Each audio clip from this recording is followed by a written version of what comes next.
सभी भक्तों को। तो मेरे प्यारे प्यारे भक्तों, कैसे हैं आप सब। माँ जगत जननी की कृपा से आप सब लोग अच्छी होंगी और मैं भी बहुत अच्छी हूँ। तो पता नहीं माँ का चमत्कार था या सब ये मेरे साथ क्यों हो रहा है नहीं पता, पर मेरे साथ जो भी होता है मैं आप लोगों तक शेयर करती हूँ। तो कल मैं कहीं जा रही थी, तो जो मेरे मंदिर में माँ स्थापित हैं वो मुझे लगभग 1 साल पहले मिली थी, एक नीम के पेड़ के नीचे। काफ़ी माँ की मूर्ति काफ़ी बड़ी है, कोई भी मूर्ति मैंने खरीदी नहीं है।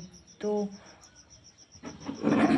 8 दिन पहले मुझे उसी नीम के पीछे ये वाली माँ मिली थी। तो जब ये माँ मिली थी तो इनके ऊपर बहुत सारे पत्ते वगैरह सब पड़े थे, पर देखो अब मेरे ये पूजा के मंदिर में रहती हैं इन माँ को। और इसके बाद मैंने सोचा ये किसी ने डाल दी होंगी, तो कोई बात नहीं। फिर मैं कल जा रही थी तो उसी नीम के पेड़ के नीचे मुझे ये माँ की मूर्ति मिली है। देखिए मैं दिखाती हूँ, ये माँ देखो, बिल्कुल कोई भी कहीं भी कैसी भी नहीं है। देखो आप देख सकते हो भक्तों, बिल्कुल बिल्कुल अच्छी मूर्ति है देखो। और जैसे ही मैं नीम के पेड़ के नीचे गई तो मुझे माँ मिली, तो मैंने माँ को उठाया और अपने हृदय से लगाया। पता नहीं लोग फेंक देते हैं, क्या करते हैं, और पता नहीं ये माँ की कोई लीला है कि जब भी मैं जाती हूँ कि कहीं लड्डू गोपाल या वगैरह कोई मूर्ति मुझे कभी नहीं मिलती, मुझे सिर्फ मेरी माँ मिलती हैं। तो पता मेरे साथ कल बहुत कुछ हुआ। शाम को जब मैं माँ की पूजा कर रही थी तो एक जोत मैं काली माँ की जलाती हूँ और बहुत छोटे से एक जोत में दुर्गा माँ की जलाती हूँ। तो दुर्गा माँ की जोत में जलाती हूँ, उसमें कभी भी आज तक कोई फूल नहीं बना। और काली माँ की जोत में जो जलाती हूँ उस जोत में मुझे फूल बनता है। तो मेरे गुरुजी ने बताया कि बेटा ये बहुत ही अच्छा संकेत है आपके लिए, माँ आपकी पूजा स्वयं स्वीकार कर रही हैं।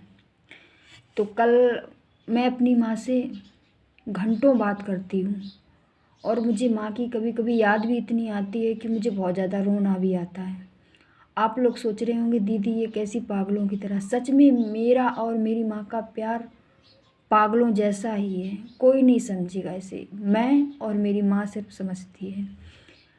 तो पहले मैंने दुर्गा माँ से बात की, तो मैंने कहा कि मैं आपकी जोत बहुत छोटी थी तब से जलाती हूँ और आप मेरी पूजा भी स्वीकार नहीं करती हो, कभी मुझे आपने आशीर्वाद नहीं दिया।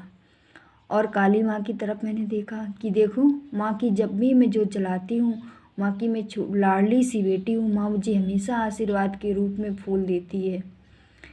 पता मैं आप लोगों को बताऊँगी तो आप लोगों को विश्वास नहीं होगा कि देखो क्या दीदी ये पागलों जैसी बात कर रही, लेकिन नहीं ये सच है। जैसे ही मैंने दुर्गा माँ से बोला कि माँ आप मुझे कभी आशीर्वाद नहीं देती हो, एकदम से माँ की जोत में फूल, इतना बड़ा सा फूल एकदम से माँ की जोत में बन गया। पता उस टाइम मैं बता नहीं सकती कि मैं कितनी ज़्यादा खुश थी। मेरी एक बेटी है 12 साल की, आराध्या नाम है उसका। तो मैं आप जैसे घर में कोई मेरे रहता नहीं है और मैं अपने हस्बैंड को ये सब बताती तो वो तो मुझे पागल ही समझते हैं, वो मेरी बात का ध्यान नहीं देते, वो समझते कि तो पागल है। तो मैंने अपनी बेटी को बताया, वो भी हंसने लगी, वो भी नहीं कि ऐसा नहीं होता है माँ, ऐसा भी नहीं हो सकता। पर पता आप लोग तो मेरी बात पे विश्वास करेंगे सच में, पर मैं बहुत खुश हूँ। अब ये माँ मुझे मिली, सभी भक्तों से अनुरोध है कि इस तरह माँ को कहीं भी ना फेंक दिया करें। ये माँ की मूर्ति मिली, अब मैं इसका स्नान वगैरह सब करूँगी। और वैसे मूर्ति में कोई कमी नहीं है, बिल्कुल एकदम से सुंदर और साफ मूर्ति। फिर माँ का स्नान करूँगी, फिर माँ के मैं वस्त्र बनाऊँगी, फिर माँ को पूजा के मंदिर में बिठाऊँगी। अभी नहीं, अभी तो माँ ये मेरे साथ ही रहती हैं। आज का वीडियो इतना ही। अगर अच्छा लगे तो लाइक और सब्सक्राइब कर देना। जय माता की।